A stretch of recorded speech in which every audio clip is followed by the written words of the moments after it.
everyone, come with me as I make lunch for me and my almost 3-year-old toddler.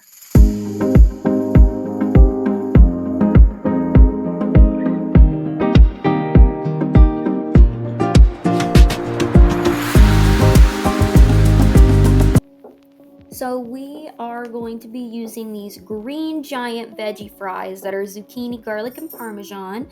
So all of the stuff that I put on this pan today will be baked at 450 degrees Fahrenheit, and these veggie fries cook for 10 minutes longer than my chicken nuggets. So I am going to put these in 10 minutes before I put in my chicken nuggets. Just make sure you follow preheating instructions on the bag and you use the highest temperature. So as you see here, I have half of a chuck eye beef that I have left over from last night's dinner.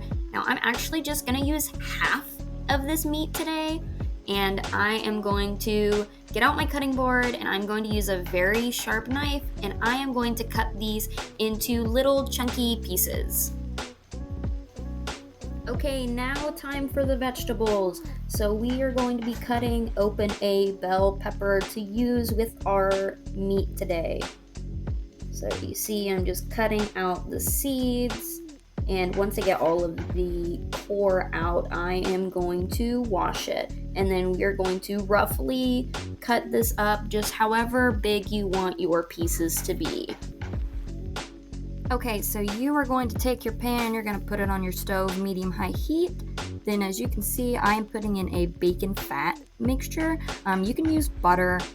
And then I'm going to take down my seasonings. I'm going to use taco seasoning in Italian. Toss your bell peppers and onion in, and then season with as much as you want. I don't care.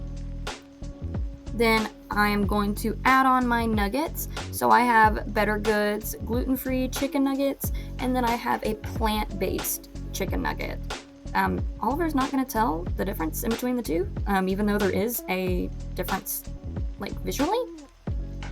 We're going to put in garlic powder, seasoned salt, and our ground cumin.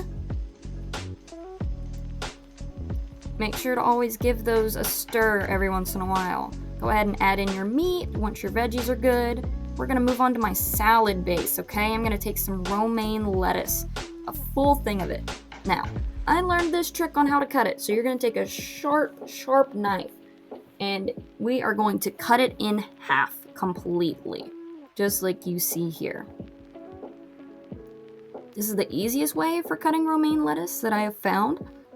It was a couple of years back that I learned how to do this, so I've just kind of stuck to romaine lettuce instead of like iceberg or anything like that, just because I really like the taste of romaine lettuce. So once you cut it in half, you'll see this little like V shape at the end. You're going to cut around that V shape. And as you can see, it just came out super easy once I cut it like that. Now I'm going to quarter it now, since technically I already cut it in half.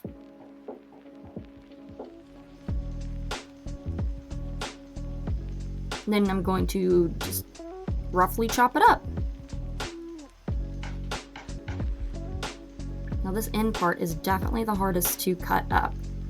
Now I'm only going to use half of my romaine lettuce for this, and I do not have a salad spinner because I'm not fancy, so I just have a strainer.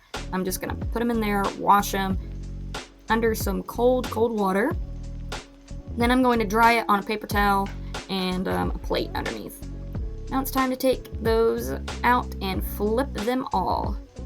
And I kind of gave up on the little zucchini fries, so I just kind of just mixed them up, honestly.